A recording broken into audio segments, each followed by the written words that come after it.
Welcome, welcome, welcome.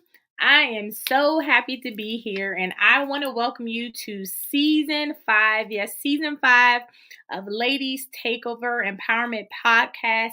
And listen, we are here. We're all here to help you succeed and to become the very best version of yourself. And so I want everyone to take this time, say where you're from, shout out your city, shout out your state.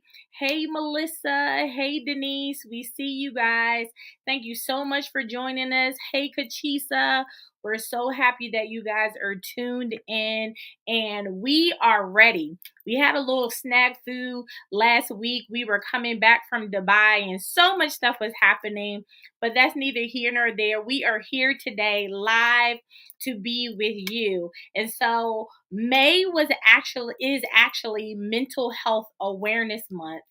And we just celebrated Mother's Day not too long ago. So, what I thought would be a great idea is to combine those two things on today so that we can really reach you guys where you're at and talk about a hot topic that is really meaningful to everyone that is tuning in. So, take this time, share, invite your friends, your mom, whoever it is that you want, who you think can benefit from this information. Mental health awareness has actually been observed since 1949, and there are millions of people throughout the world that actually suffer from mental illnesses. And so there's various types of mental illnesses.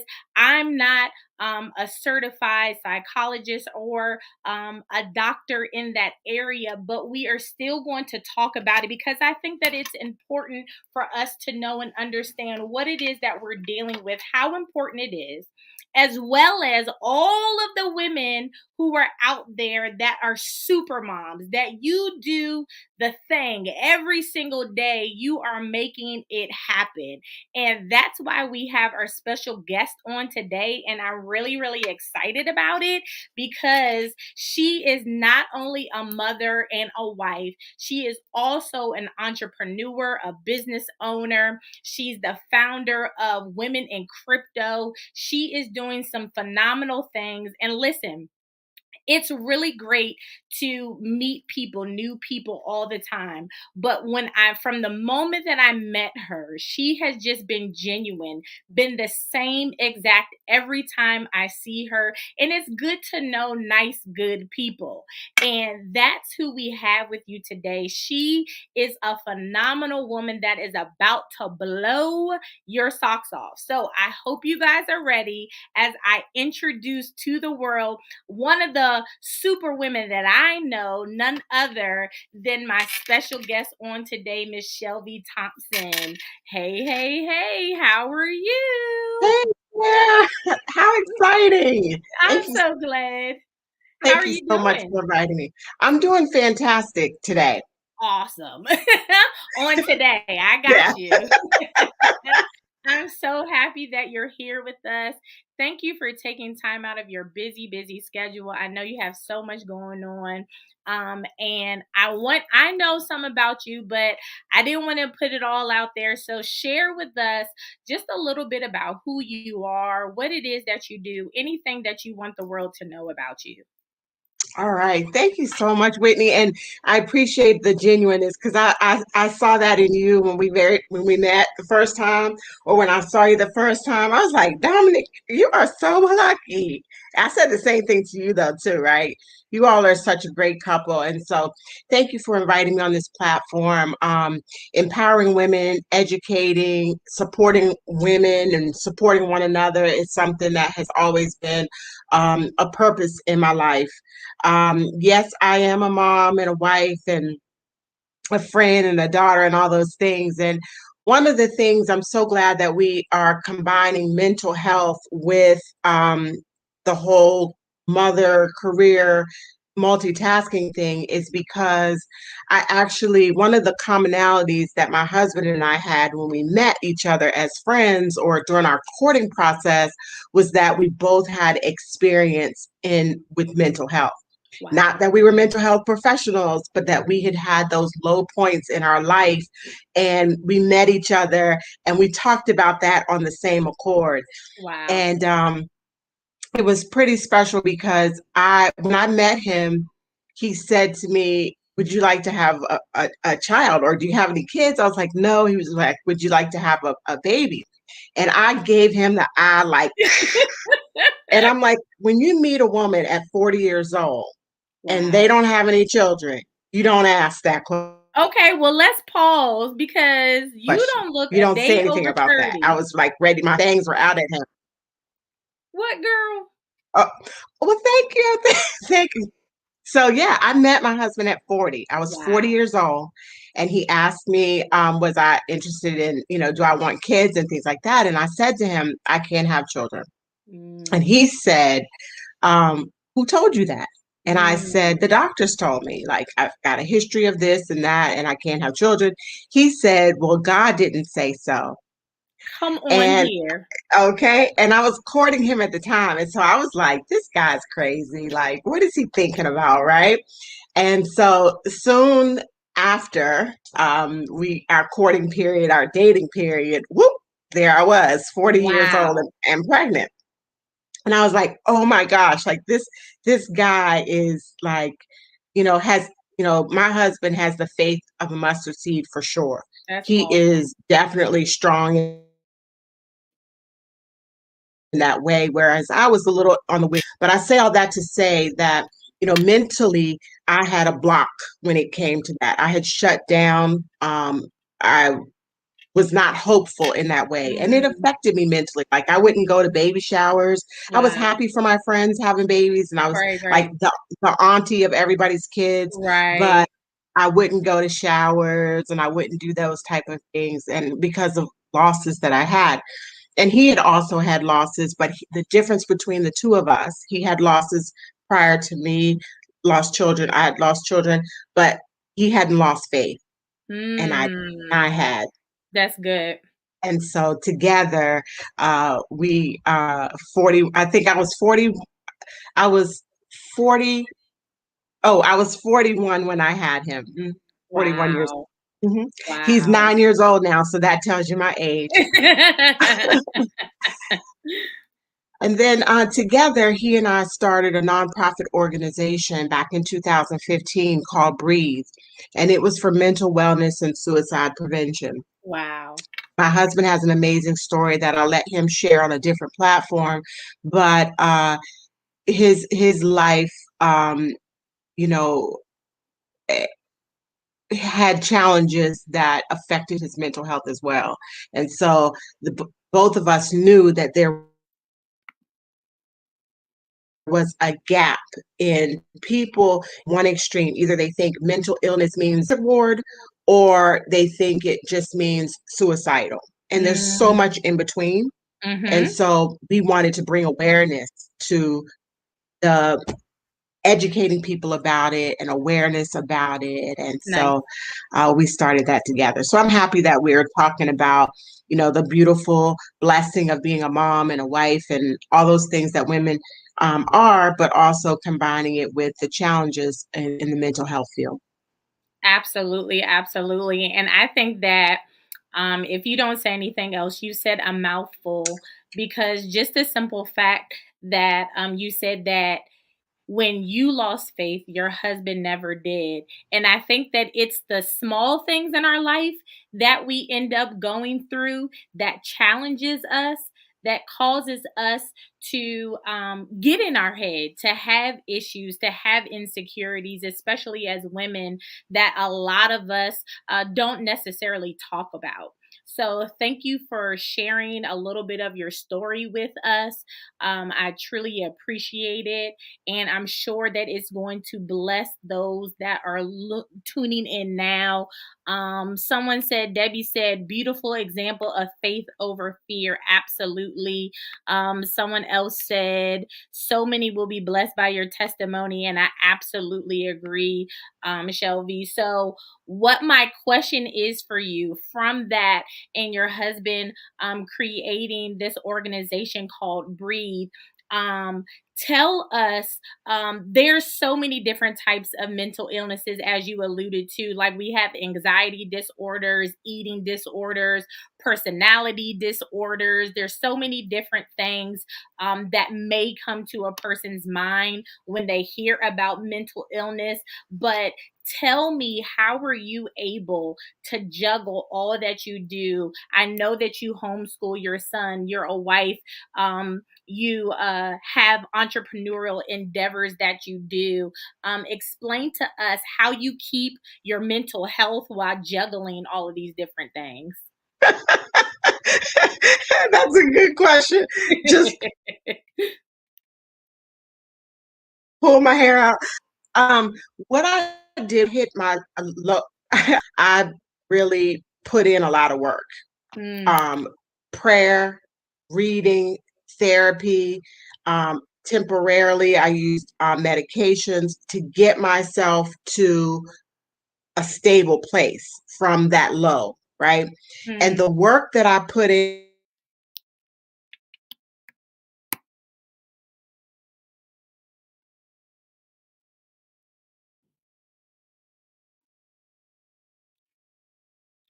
Oh no, hold on, guys. I think we have a connection issue with Shelby. Hold on a second. Let me see if she'll come back. I'm going to remove her. Oh, there you are. Can you hear me? Okay, am I back? I can hear Yes. you. Okay, good.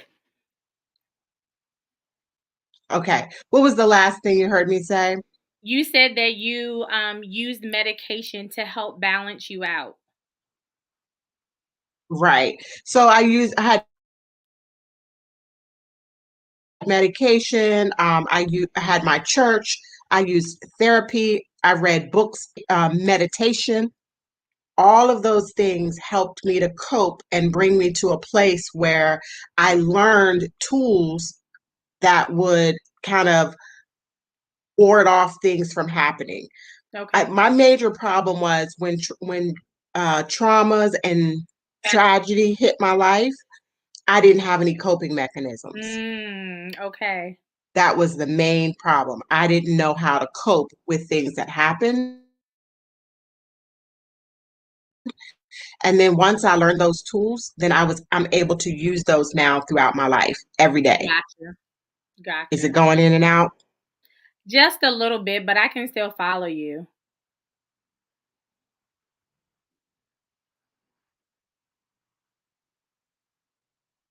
Can you hear me? Okay.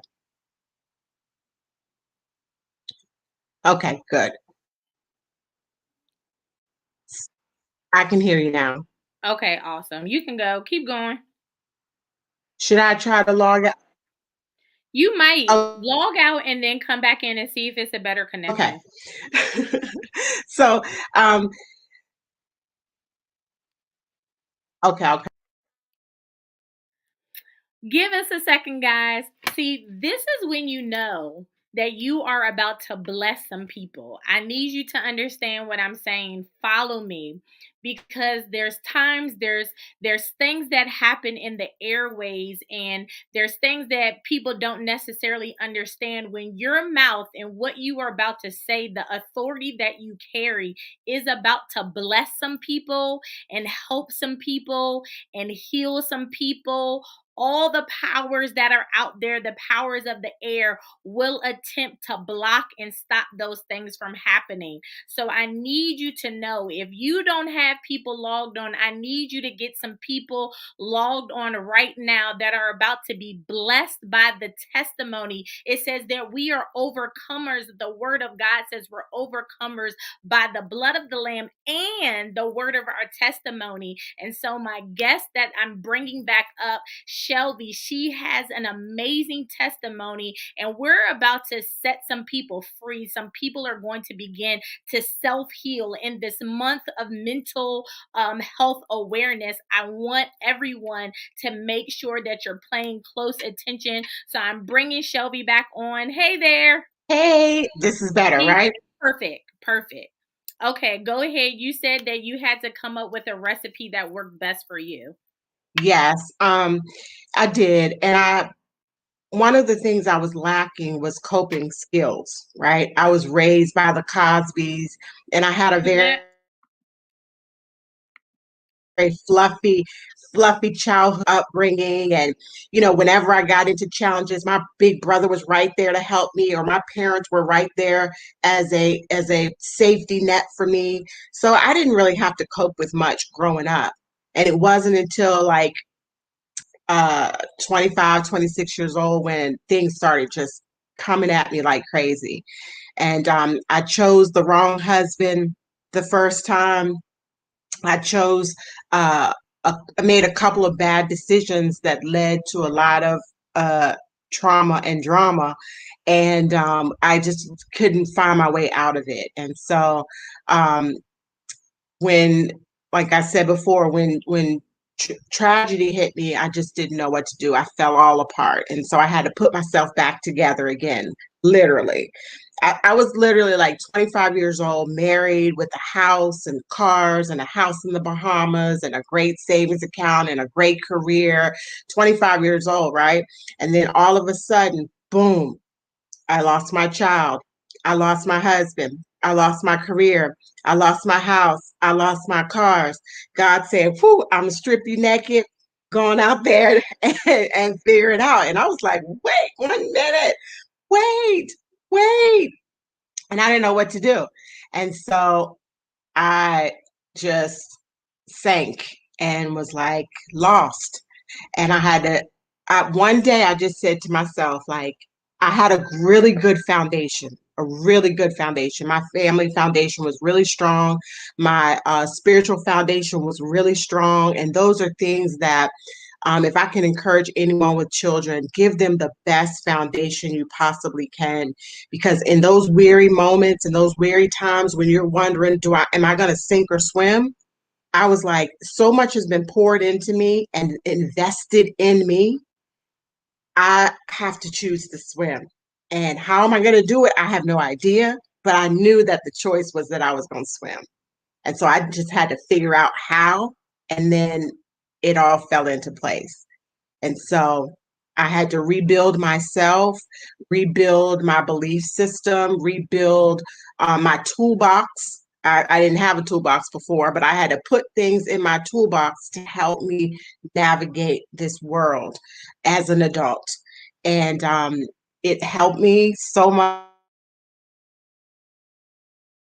And I came this person that I was so proud of, like, hey girl, like you can withstand the rain. Like I was just so proud of myself that when situations happen, it didn't knock me down. And each time that life came at me fast, I was like, whoa, I'm still standing. Whoa, I'm still standing. And so, you know, by the time I met my husband at 40, I was like, listen, I got this together now. So That's so funny. That's so cute. And to see you and your husband together, you guys are so beautiful. You are yeah, a so no. phenomenal powerhouse couple. I know people tell me and my husband that all the time, and I'm just like, y'all know it's all me. It's on me. I'm the one who's the powerhouse, and then he's just the added Exactly. flavoring on the top. But it's like I'm Exactly. just playing. I think that like you said, that we have a lot that's in common, a lot that we mirror and match very similar things. I know that you mentioned um being in a place to where you were willing to take medicine along with other things and having that foundation. And I want to talk about this because I think that it's very important for previous generations that never would talk about having mental illness issues, because some of it is actually generational. And then also that stigmatism that comes with, like, hey, you shouldn't go to a therapist, no counseling, no life coaches, no medicine, none of those things with that strong foundation and support system that you had, did you find yourself having to go against the grain, or were they supportive in saying, hey, whatever you need to do, whether it's medicine or counseling? How did you go about that process of determining what was best for you? Yeah, that's a great question. In the beginning, um, my parents were, especially my mom, you know, she's like, sweetie, we're Black. Like, we go through stuff, brush it off and keep it pushing. Like, what you're going through. I remember when I went through my divorce, I was from a small town in Virginia, and I said, Mom, I'm so embarrassed. Like, everybody knows that I'm getting a divorce. And my mom was like, you ask Hillary Clinton what embarrassment is. Like, get She yourself right. together. This people in this small town, it's not a big deal. You know what I'm saying? She really brought it into perspective for me. But when I was saying like, oh, I need to go to therapy, I need to take pills, I need to do something to help me out, my mom was like thinking like, do you think you could just go to Betty's Ford Clinic and just be okay? Like, women historically and generationally, we just keep pushing through. Yeah. And so it was hard for her to understand at first. But then when I started to lose weight and I started to physically show signs of being sick, that's when Mm, they were like, whoa. And my family, literally, there might be some of my family on here, they did an intervention on me. One day really? I showed up to the house and I was very functional. I was very functional depressive. I was going to work. I was like, da da da da, da, I'm fine, I'm fine, I'm fine. And Wow. I came over one day and they sat me down and everybody went around the room and said, listen, you've lost 20 some pounds.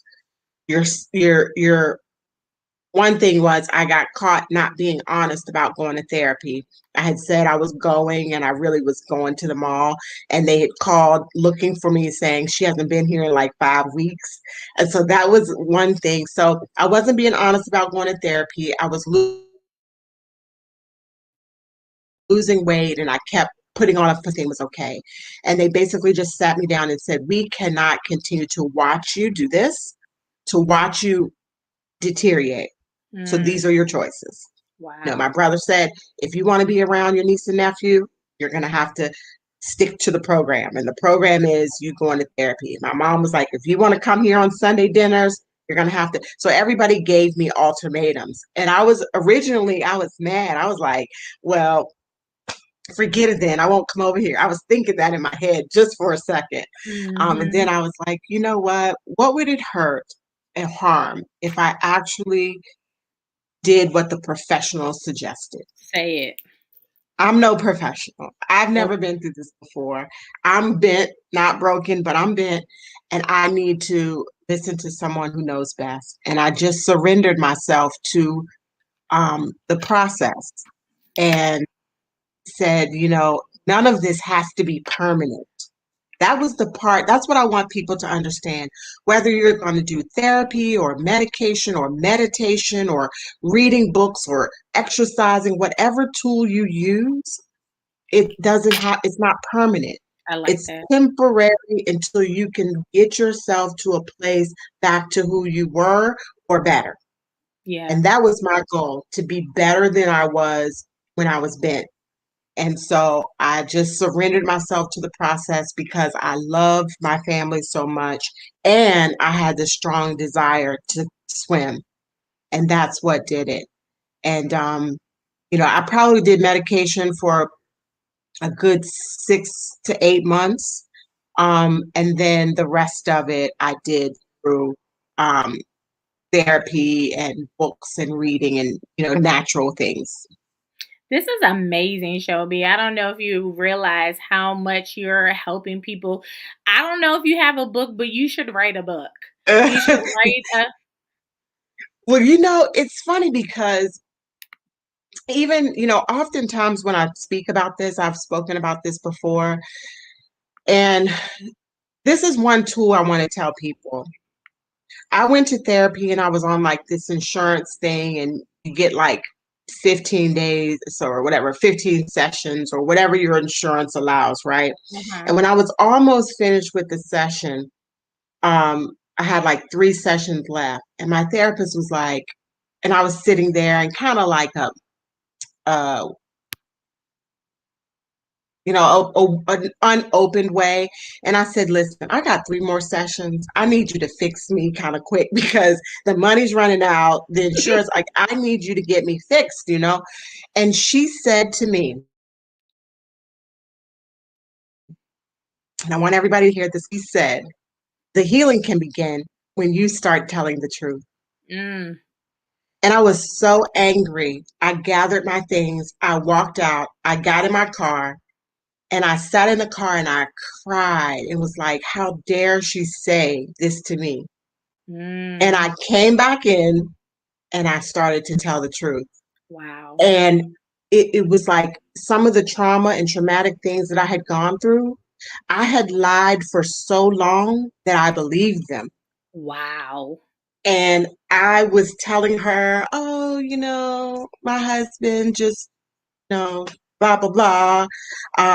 No, it was just a little scuffle or this or that. I was like buttering up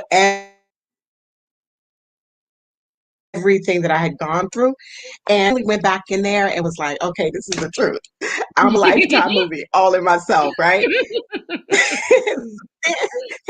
then then we could work on the healing. But I think a lot of people go into therapeutic situations Mhm. and they're not honest about how Mhm. they feel. They're not honest about what happened. They're not honest about the fear factor of what's going to happen going forward, you Mhm. know. And once you just say, surrender for real and be honest for real, then the healing can begin. Whatever Man, method you choose, the healing can begin first with being honest. man. I mean, that's a mouthful that you said. First of all, I wrote down that you said that you were functioning and depressed, which I mean, that is a lot of people. And then you said surrender to the process because it doesn't have to be permanent. And then the healing begins when you start telling the truth. And I think that and Dominique is on here. He said the truth will help you to try truth will help you to triumph. And I think that that's so important because um if you're not honest with yourself, then you definitely can't be honest with anybody else. And I think that what makes us function in dysfunction is living a lie. And so you get used to it. You used to putting on that face and making excuses and saying all these different things when the reality is that you are broken. You've been looking through a broken lens at your life, at situations. You don't treat other people well because you feel bad about yourself. And there's so much healing that can be unpacked if we allow someone to come in and to help us and to be that counselor. Now it's big like life coaches, whatever it is that can help you to be the better form of you is where we should be at in this place in our lives. How do you feel about that? Absolutely. It's absolutely right. You're on point. I was I even now, there in 2022, I think about 46,000 people in the United States. 2021, about 46,000 people committed suicide, and Mhm. most of those people were functionally fine on social media. They showed up fine to their family, their workplace. They showed up fine, and so most people are very, very good at covering their deep pain and in sometimes friends and those of you who may know someone might be going through something. You kind of got to ask the right questions.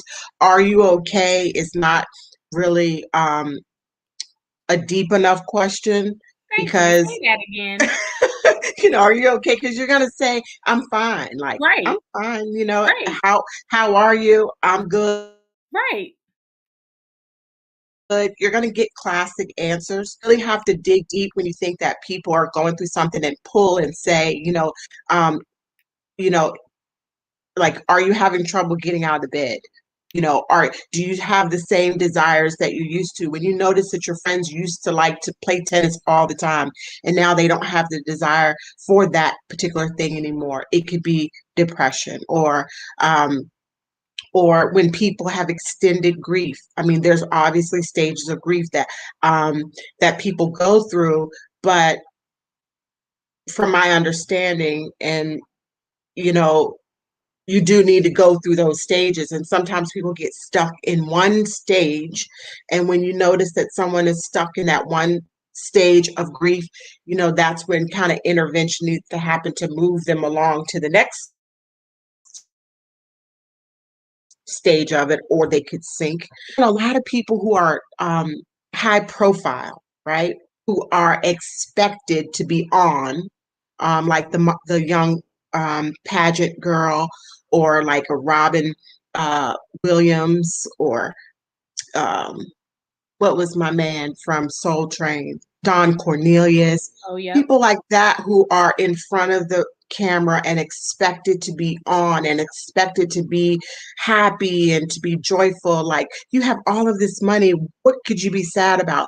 Those are the people you have to really, really tap into and peel back the layers, and oftentimes need the most help, Yeah. because they are truly afraid to show any type of brokenness. Yeah, and that's what's scary. And I think that that's where I was correlating all of the things that you are expected to do. People may say required to do. You can't have an off day when you have a young child. You can't just lay in the bed when you have a husband, or you have a new thriving business or a small business that you're trying to get up off the ground. Or, there's people that you lead that are literally looking to you for the next information. When you deal with crypto and the women, I mean, that's every minute things are changing, and you don't necessarily feel like you can afford to not be on at all times. And I think that it's important to have this conversation, because at some point, maybe not today, maybe even not next year, but you will reach your breaking point. And it happens to us all. And I can remember I was out, I thought I was enjoying myself at this concert. And it was a huge concert. You're talking about being embarrassed. I was at Jericho City of Praise. You know where that is out here, right? In this area. Huge church in the Washington, D.C. area at a concert. I felt myself feeling funny. And I said, you know what, to my husband, I think I need to go. He was like, right now, we can't wait a little bit longer. I was like, I need to go. By the time I got outside, I was passed out on the ground. I thought I was taking a side exit, and it was the exit like where all of the musicians and singers and everybody was coming out. So they were blasting it all over social media that I had passed out. They called the ambulance, and from that point, I was in the hospital for 2 weeks having nonstop seizures. Never happened a day in my life. And it was all because it was delayed grief dealing with my father, who had passed maybe 2 years prior. And I kept myself busy. I kept myself doing things. And the pressures of life just got worse and worse and worse. And I never took the time to tell anybody that I needed help. I never took the time to tell someone, hey, I'm suffering and I don't know how to deal with this. And what I find most times is just like the young lady who graduated not too long ago and posted her suicide note online and then committed suicide, is that we speak to social media. We look on Facebook and Instagram or TikTok for someone to give us the answer of relief, or we put out forms of crying like I'm sad today, and we want someone to reach out for to us, but we really don't have the proper tools to get the help and the healing that we need. And I know I said a mouthful, but I was saying all that to say that there has to be a mechanism or a way that people who consider themselves close to us realize that we're going through, that there is a problem here and I need to fix it. And so I commend your family for being that for you. That's amazing because everybody doesn't have that story. Yes, yes, Whitney. And, I'm sure, you were functional and doing your thing, and no one even knew. They're thinking, oh, she's handling this so well, or Yep. they're thinking you're having your late night cries, but everything is okay. That's powerful. The delayed Mhm. response, that is definitely, um, I have not experienced that, but I could imagine. I've passed out multiple times too, but I don't. But that's really a learning lesson for me about that delayed response of grief because, I'm kind of a the way I work is that when I'm on, and then I'll have Mhm. my nighttime where I'll just Yeah. cry like crazy, or I let Mhm. loose in the shower. Mhm. That's where my good tears come from. They come in the Mhm. shower. So I kind of like exert my pain on site. And so for Mhm. you delaying it that long, you had moments where you grieved, but it just wasn't, you didn't cope. What we're not trying to interview you, but during that time, what were you doing? Like not Well, grieving or yeah, I don't think I gave myself permission to grieve. Um, some many people who know me know that my husband and I ended up taking over the church from my father. I was in a leadership position as one of the pastors in the ministry. I also was traveling around singing everywhere. So I ingratiated myself in being in the studio, recording music. And then I would still preach on different times on Sunday services, teach Bible study, and I don't think that anyone gave me the permission, and I definitely didn't give myself the permission to grieve his absence because I thought that I wasn't allowed to. I thought that, once we said our goodbyes and we had the ceremony and he's in a better place and all of those different types of things, it was selfish of me to grieve and be sad, and I didn't have the time to do that. I didn't feel like everything that I was doing and a part of, I didn't have a moment to just be like, you know what, I'm cutting everything off. I need some time to get my head together. And my body was telling me over a period of time, I just wasn't listening. And he died in May. About August, I had an onset of a number of allergies. I became allergic to shellfish, lettuce, celery, and nuts all at the same time at one time in August. And I still wasn't realizing that I was submerging it so much and not dealing with it that my body was like, hello, there's some stuff going on. And it took all of that for me to finally get to the place to where I had to stop. And the doctor was like, you need to go on like 2 or 3 weeks of where you do nothing but have fun, like enjoy yourself, be happy, learn how to live again. And I'm like, I don't know what you're talking about. I knew exactly what he was talking about, but it's hard to deal with the real truth that there's some stuff that we got to deal with ourselves, especially when you're used to telling other people you can do it, you Mhm. can make it, you're going to be all right, and you're the encourager. And now the encourager needs the encouraging. Yes. Yes. You hit the nail. I was a cheerleader in high school, in college. I was always cheering on my friends. I always had a good group of girlfriends and from college and workplace. So I was that one like, you can do this. I always had a positive word for everyone, always kept it up. So when the cheerleader went down, it was like, whoa, nobody even knew what to do. My friends were like, what do we do? You're the one.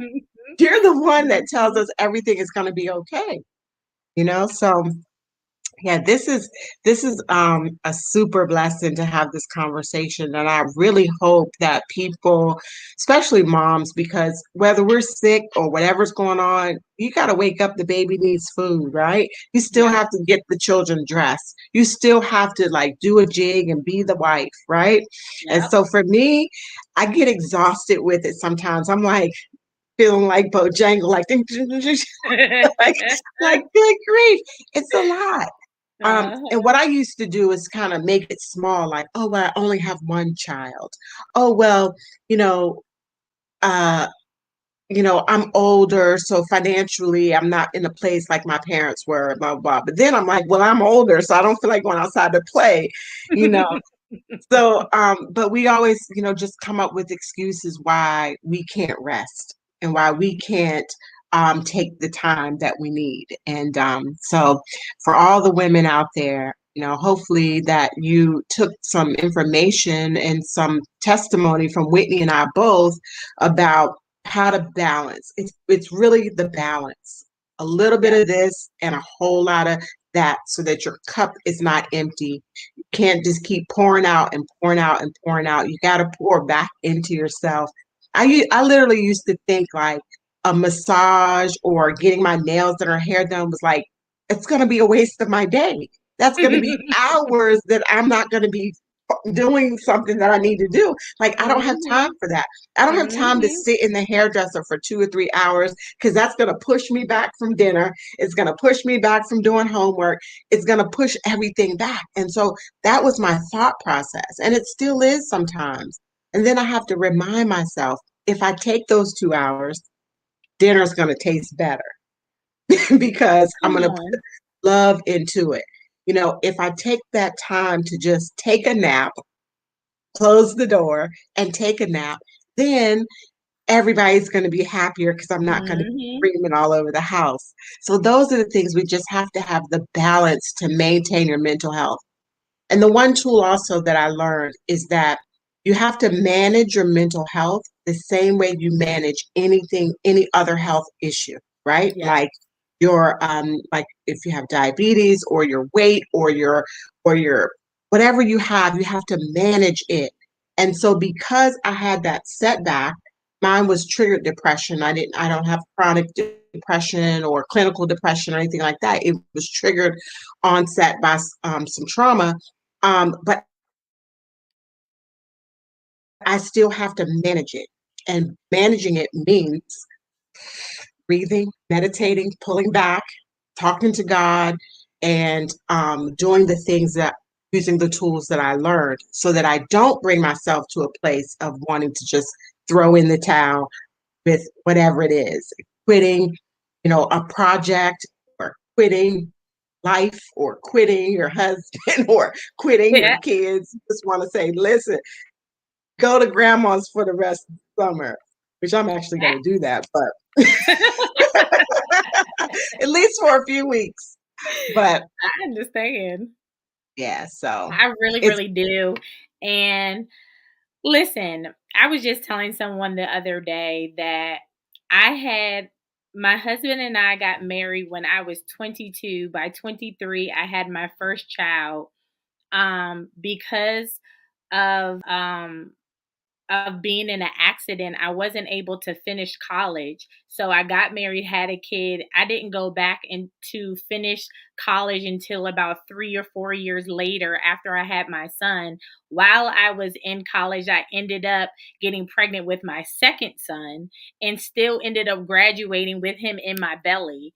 And I realized that many of us can be purpose driven, where we're trying to reach a goal, and as long as there's a goal, you don't stop, you're always going, and that's the type of person that I am. So once something has stopped, instead of taking time to celebrate the victory and celebrate that you've actually accomplished something, it's like, okay, what's next? What am I doing next? What are we doing next? And we almost create so much stuff for us that we're doing, that we take away the extra time that we could be enjoying our families and doing different things, that we make it difficult for us to properly prioritize.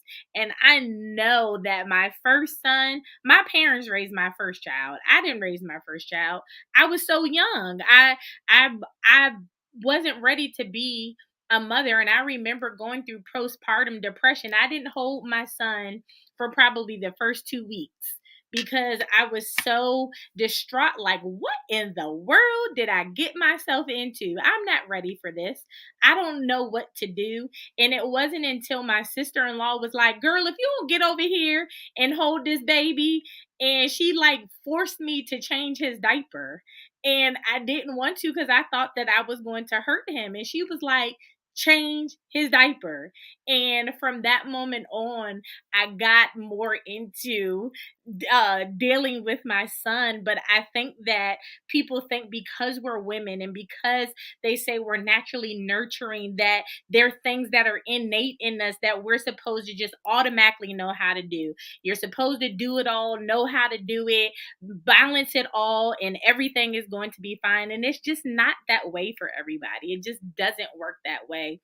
And my Yes. mom told me a long time ago, she said, Whitney, if you don't stop to take care of yourself, eventually, when you leave this earth, people are going to forget, they're going to move on, and they'll find somebody else to do it. So you have to find a way to tell people no. Tell them I can't do it. Tell them Yes. no, my schedule doesn't allow for it. Instead of telling everybody, yes, it's okay to say no sometimes. Yes, yes. And you bring up a good point, postpartum, because the what I had gone through before mentally, I knew that I could be susceptible to postpartum, but um mine was like when my son got here, I watched his every move 24. When he was asleep, my eyes were on him, my finger was underneath his nose. When he was awake, he was connected to me. And I literally was so exhausted. It felt like my eyes were bleeding. I'm like, how is this possible? I said to my mom, I'm like, how do people do this like over and over? Like they have one baby and then they have another. I was so exhausted. I was exhausted. And the postpartum that I had, I literally had it for about I had my son was a winter baby in November, so we didn't literally take him out the house until like March. But Wow. he went to like Christmas or Christmas dinner out, but like out, we kept him in the house, and I kept my eyes on him like a little watchdog. Like he's gonna make it. I prayed for you for 22 years, I know that's and right. there's no way that you're gonna go to I sleep and know not that's wake up right. like I have the power, right? That's the one thing. One thing as women and mothers, we really think we have all these bionic powers and God, Come it's on. all God. And we need to, let go and let God. But I was like, no, God, me and you gonna work on this together. Come on. This little thing is Mhm. gonna stay right here. So I held Mhm. on to him so tight that it was driving me crazy. And so Mm. I had to release that. And it took me about 3 months to start saying, like, okay, he's sleep, Mhm. can sleep. So yeah, Mhm. postpartum is definitely something that as women we need to I see our little sister friends help supporting us. This is so cool. Mhm. Mhm. Cheryl and T and Yep. Deb and Uh-huh. Keisha, so awesome, and Trina, Mhm. so They're amazing. on here. But I think that this is great because it's helping. You know what I mean? And I think that even people who come back to watch this, it gives you a, oh, I'm not the only one corner. Because what ends up happening a lot of times is that the adversary wants to isolate us. He wants us to make us think that we're the only one in the world that is dealing with the trauma, the pain, the hurt, the disappointments, the frustrations in life, when the reality is that there's so many that are going through the same thing. And I think that if we can come together as women, even as a generation of people, to help others, to talk about what's going on and be a support instead of tearing down. We my husband and I were talking about you before this was happening, and it was just refreshing. He was like, she's just really a really good person. I was like, yeah, you're right. And he was talking about how you were saying how you wanted to get to meet me, because I think you probably met him before me Uh-huh. in the company. And the thing about it is that it's refreshing when someone looks at you and is like, hi, and is genuine, not Yeah. sizing you up, not trying to see what you got on, or, oh, that's your husband, that's your wife type of thing. But it's Yes. genuine, you know what I Yes. mean?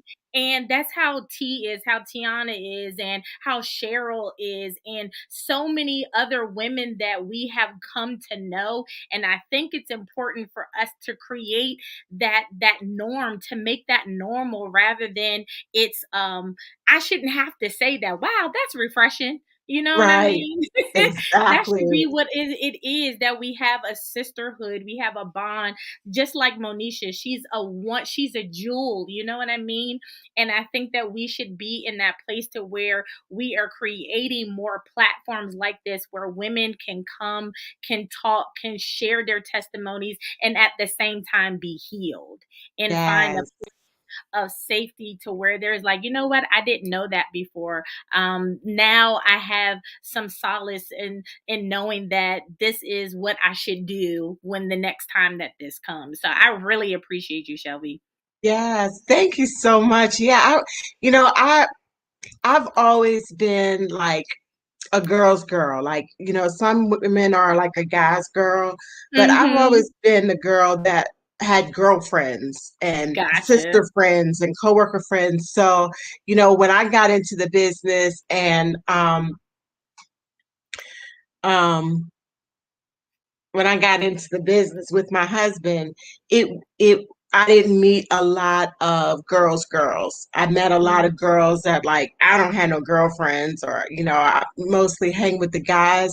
So I didn't necessarily um connect in the way that I wanted to. And so gotcha. that's where I would see you guys, at that time you were kind of on another, it wasn't like one world back then. It was like division, right? And I would see you guys in like Cheryl and T and you and be like, wow, I Oh. want to be with them. Like they're Oh. normal. I want to be with them. Let's have dinner. Let's hook up. And so that's where when I met your husband for the first time, I'm like, wow, can I call your wife? Can I be your wife? She seems like Absolutely. somebody that is similar to me, because it's natural to assimilate to those who you're similar with. Yeah. And just in spirit, you can feel it sometimes, like, somebody's way over there, but you can feel like the spirit thing that says, this is a Yeah. person that I can, because I'm a regular smuggler type of girl, like all the Mm-hmm. way. And Mm-hmm. so, and people pretty much know that, but some people who see me in a business capacity or see my husband and I, they don't know that I'm Yeah. regular smuggler, and so Yeah. they kind of just, will stay back because they don't know. Yeah. But once I get a chance to talk to them, then they know. they they know I'm regular, all the way regular. I love you. You are so amazing. I love you so much, Shelby. So, Listen, guys, she she's going to stay tuned, because I promise you she's going to be writing a book. Like, there is so much more that you have to share with the world. So stay tuned for that. I'm speaking that into your life and speaking it into existence. we've been talking about mental health and mental health awareness because this is May. So we wanted to bring light to how women, mothers, everyone tries to balance that, and what are some things to do so that we can continue that self care and mental health. We were showing up on the screen some resources. If you want resources, if you want to know more about mental health, there's NAMI.org that you can definitely go to. There's mentalhealth.gov. There's a lot of places where you can get resources. There's places for school resources, as well as personal resources where you want to reach out and talk to someone. So please contact us. We will make sure that you get all of that information. And again, we want to thank Shelby so much for coming on here and sharing with us a little bit about herself. And before we close, can you tell everyone, you mentioned your company that you and your husband have, which is called Breathe, right? So just Yes. tell us, how can they get that information, or how can they contact you if they want to know anything else? Well, we started Breathe in 2015 and it kind of went dormant back in 2019 because our mental health professionals used to do support groups for free. Once it Mm, started getting heavy out there, it's like uh, mental health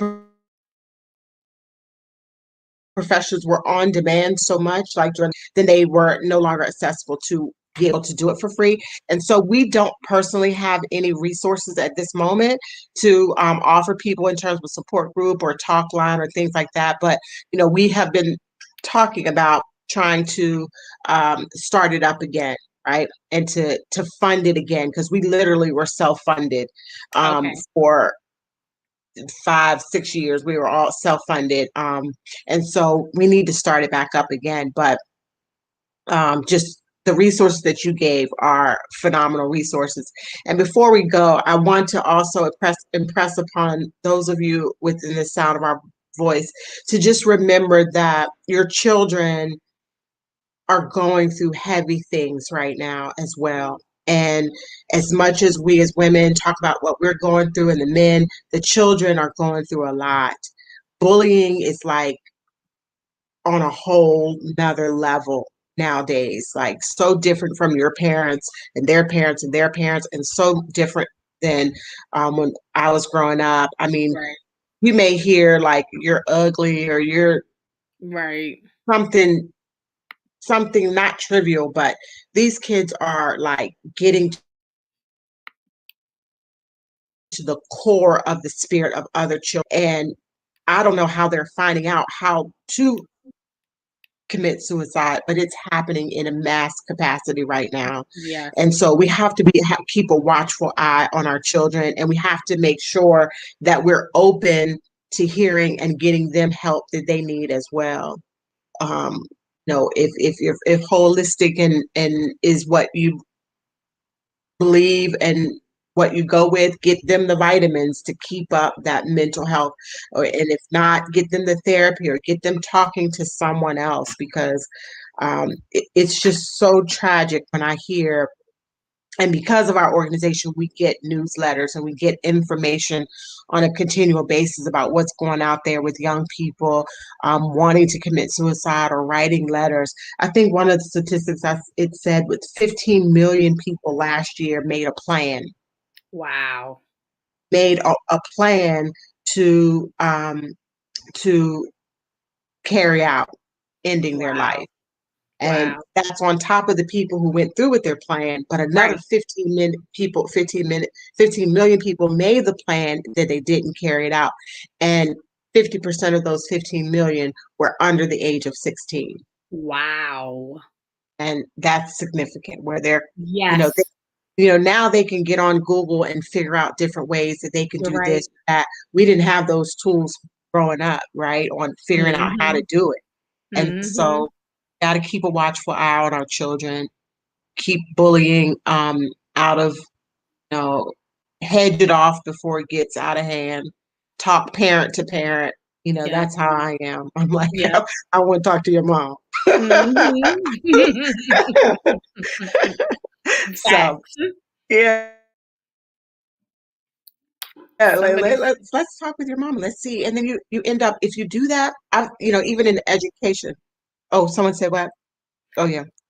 it sounds like they said, we can't just tell kids to suck it up anymore. My child admitted this year in 8th grade that she's been bullied since the 1st grade. In 6th grade, when the school counselor notified me of a suicide note that she found, my eyes were open, wide open. It's real. Absolutely. Absolutely. And thank God the note was found. Right. Because if it wasn't found, she would never have been notified. And Yep. I mean, it's a different time, and It mental is. health is real. That's the main thing. We have to acknowledge it as the same way we acknowledge any other health condition. And Absolutely. and culturally, we have to stop thinking we can pray it away. You know, we Unfortunately, you're absolutely right. You listen, prayer um is a tool. However, if the person that you're praying for doesn't acknowledge the prayer anyways, then it's of no avail. It's not profiting anything. And many of us have tried to smooth over sexual abuse, rape, molestation, so many different things that prayer can't fix that. That's deep. Those are things that need to be healed and dealt with. dealt with. And yeah, like dealt with. So I absolutely 100% agree, and I think that this is a conversation that probably should be continued. Yeah, we can't pray that away. Absolutely. And there's a conversation that just needs to be continued, that we need to continue to talk, continue to have these platforms. So I really hope that someone was able to get something from this, that they were able to find some benefit in doing this. We're here to talk about real things with real people, not fluff stuff over, but to really inspire and help people. And so, Shelby, you've helped me do that today, and I really, really appreciate it.